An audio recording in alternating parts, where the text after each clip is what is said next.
Hello friends, welcome to my channel wangs and story Taylor.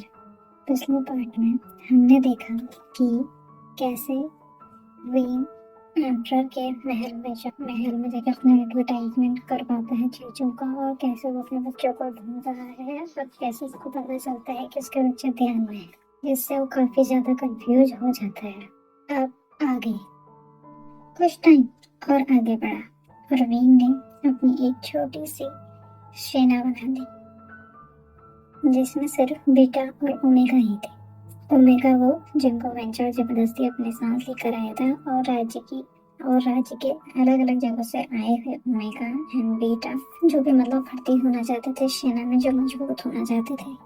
तो वो लोग उसमें आते हैं, जैसे वो अपनी छोटी सी सेना बनाता है। मतलब हो जाता था कि मतलब यहाँ पे अल्फाज की सेना के अलावा एक बीटा और ओमेगा की भी सेना हो, इसलिए वो ये सब करता है। कुछ टाइम और बीता और विंग ने 3 बच्चों को जन्म दिया, जिनमें से एक ड्रैगन अल्फा बॉय, एक बीटा गर्ल एंड एक ओमेगा बॉय। ये ओमेगा बॉय थे। विंग ने देखा कि beta girl and omega boy के हाथों में एक मार्क है। मैं इस मार्क के बारे में बता देती हूँ। ये मार्क जो लेंस के लेफ्ट हैंड साइड में हमेशा मतलब मार्क होता था, जो निशानी था इनके रॉयल होने की। तो फिर वो मार्क क्या होता है, beta girl and omega boy के हाथ में होता है। ओके, बट पर इस तरह का कोई मार्क उसने अल्फा बॉय यानी अल्फा बॉय जो ड्रैगन था उसमें नहीं देखा।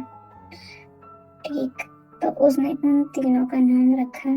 विंग ने अपना ही नाम मतलब उनके नाम के साथ जोड़ा, जैसे V Ivan, V Sijoy and V Shiya. Most history बढ़ती प्रसिद्धि या फिर फेम देखकर जो और जगह के कुल प्रमुख थे ना, धीरे धीरे डरने लगे कि अगर ऐसा ही रहा, डरने का लगे मतलब उनके रिजल्ट में नहीं लगा तो क्या बोलते हैं कि मोस्टेड इतना आगे बढ़ जा रहा है, इसकी पावर हमसे कहीं ज्यादा हो रही है। एंड जो अदर स्टेट ने देखा, जो मोस्टेड का बिजनेस है वो अदर किंगडम्स तक भी फैल चुका है, वो उसी किंगडम के अंदर नहीं रह गया, वो वहां तक फैल गया है।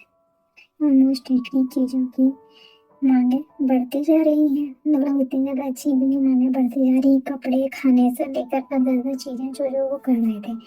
एंड अदर किंगडम्स और सीमा में व्यापार पे वो स्टेट का दबदबा बन चुका है। अदर कुल प्रमुख ने मिलकर स्टेट के खिलाफ एक मतलब वो करा और एम्परर के सामने एक प्रस्ताव रखा कि जो अगले होने वाला सम्मेलन है, जिसमें हम क्या करेंगे, कल्चरल एंड नॉलेज के एस्पेक्ट को कवर करेंगे। तो उन्होंने एम्परर को बोला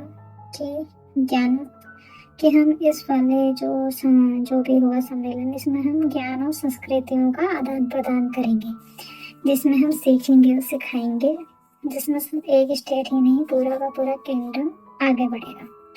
तो लाइन से जान समझ गए थे कि ये सारे के सारे जो कुल प्रमुख हैं सब ना करेंगे, मतलब वो स्टेट के खिलाफ कुछ कर रहे हैं। मतलब ये कुछ टाइम वो स्टेट से जलने के मारे ये सब कर रहे हैं, क्योंकि उनको ये बाद में नहीं पढ़ना था।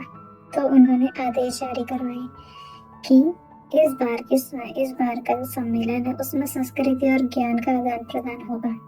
और ये भी देखना चाहते थे कि वो स्टेट क्या करता है, क्या फैसला रहेगा इन चीजों में। लाइन से देखना चाहते थे कि स्टेट के किंग शुयान की काबिलियत और नियत कि स्वयं कहाँ तक जाना चाहता है।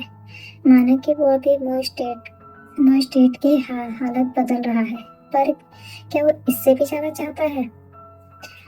उसकी चाह कहाँ तक है? वो स्टेट हमारी बात मानेगा या नहीं, या फिर एम्परर की बात मानेगा या फिर एम्परर के खिलाफ जाएगा? ये जानना चाहते हैं। ठीक है, तो वो इस चीज का आदेश जारी करवा देते हैं। जब स्वयं तक ये आदेश पहुंचता है तो स्वयं को काफी चिंता होती है। वो सोचता है कि मतलब जिन जिन चीजों की वजह से हम लोग इतने मतलब आगे बढ़े हैं, अगर वो हम दूसरों को भी सिखा देंगे तो हमारे पास खुद ही क्या रह जाएगा। हमारे पास रिसोर्स है, हमने अपने रिसोर्सेज का यूज करके ये सारे काम किए हैं, मतलब अब क्या होगा। तो विंग ने स्वयं को समझाया कि हमें डरने की कोई जरूरत नहीं है। हमें अगर सबको सिखा दे फिर भी क्या होगा ना, तो फिर भी जो अदर स्टेट के लोग हैं हमारे विदेशी व्यापार को हानि नहीं पहुंचा पाएंगे। क्योंकि यहाँ पे हर स्टेट की भौगोलिक परिस्थितियाँ और रिसोर्सेज अलग अलग है। तो पहले तो जो हमारे ऐसे रिसोर्सेज हैं जैसे चावल एंड हमारा मेन है चावल का, कपड़ों का, और इन चीज़ों पे हमारा जो बिजनेस बेस्ड हो रहा है, और जूसेस, इस तरीके का ना हर स्टेट का ना अलग अलग यहाँ पे खूबियाँ हैं। तो उनको अपने स्टेट की खूबियों को निखारना पड़ेगा। अगर वो चाहेंगे कि वो हमारी ही जैसी चीज़ें सीख के कर पाएंगे तो ऐसा नहीं हो पाएगा, क्योंकि रिसोर्सेज की भी तो जरूरत होती है ना। कहीं पे फ्रूट तो होंगे ही नहीं, तो जूसेस कैसे बनाएगा, या फिर उसको खरीदना पड़ेगा कहीं बाहर से। तो खरीदेंगे भी किससे, खरीदेंगे भी हमसे ही खरीदेंगे, तो फिर हम वहाँ पे भी मतलब हमारा व्यापार आगे ही बढ़ेगा, तो उसको डरने की कोई जरूरत नहीं है। तो इससे क्या होता है ना, सारी चीजें सुन के तो मतलब स्वयं को ये होता है कि उसने वेइंग को अपना एक मतलब वो चुन के काफी मतलब अच्छा किया है, कि काफी मतलब सलाहकार बना के काफी अच्छा काम किया है। वेइंग मतलब काफी अच्छा सलाहकार है। और वेइंग इसको ये भी बोलता है कि अगर हम उनको सिखा भी दे तो हमारी चीजों की नकल नहीं कर पाएंगे, क्योंकि ऐसे ही उम्दा काम की नकल ऐसे कोई 2 दिन में नहीं की जा सकती। तो चिंता ना करें।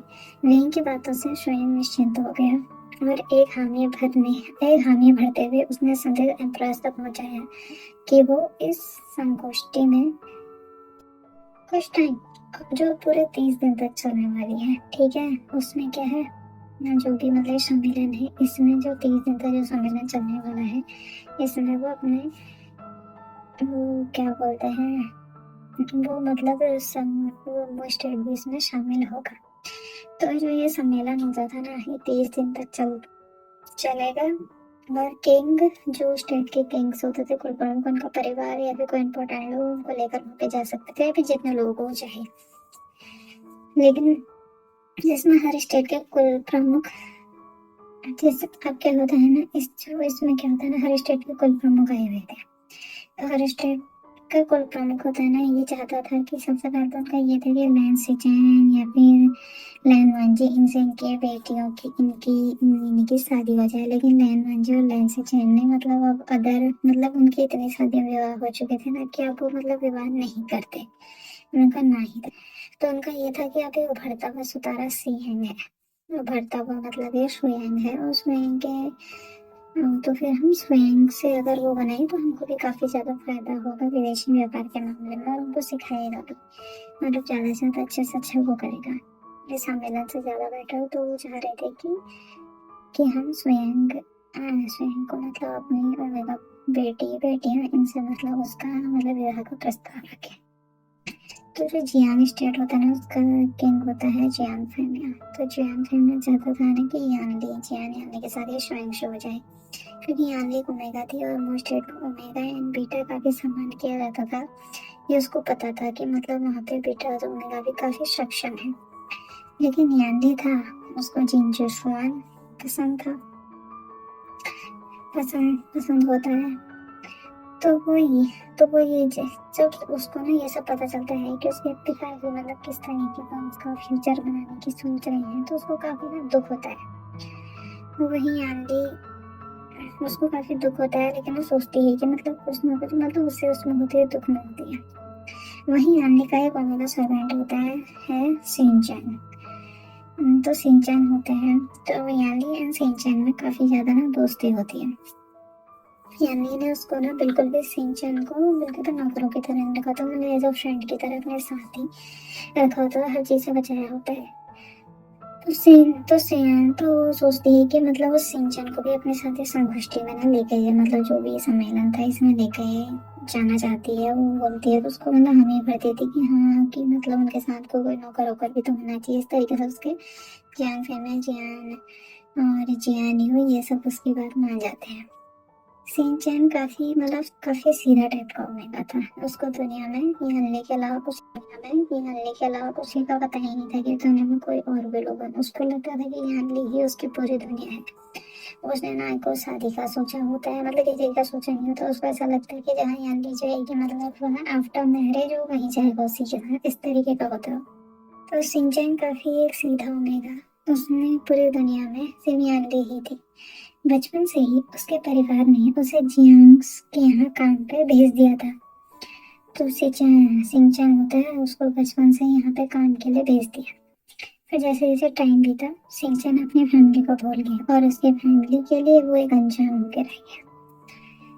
तो जो तो इस तरीके से वो अपनी फैमिली से अलग हो जाता है और यानली उसकी लाइफ में मतलब बच जाती है।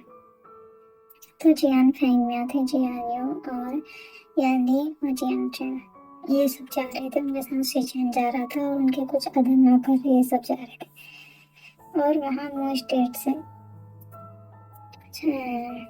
विंग और उसके बच्चे बैंकिंग करने ये सब जा रहे थे। और न्यू स्टेट से म्यासा और जो न्यू स्टेट के मेन जो वो रहते किंग कोई मान याद नहीं था, जो भी हमारे कुलकर्णी जा रहे थे।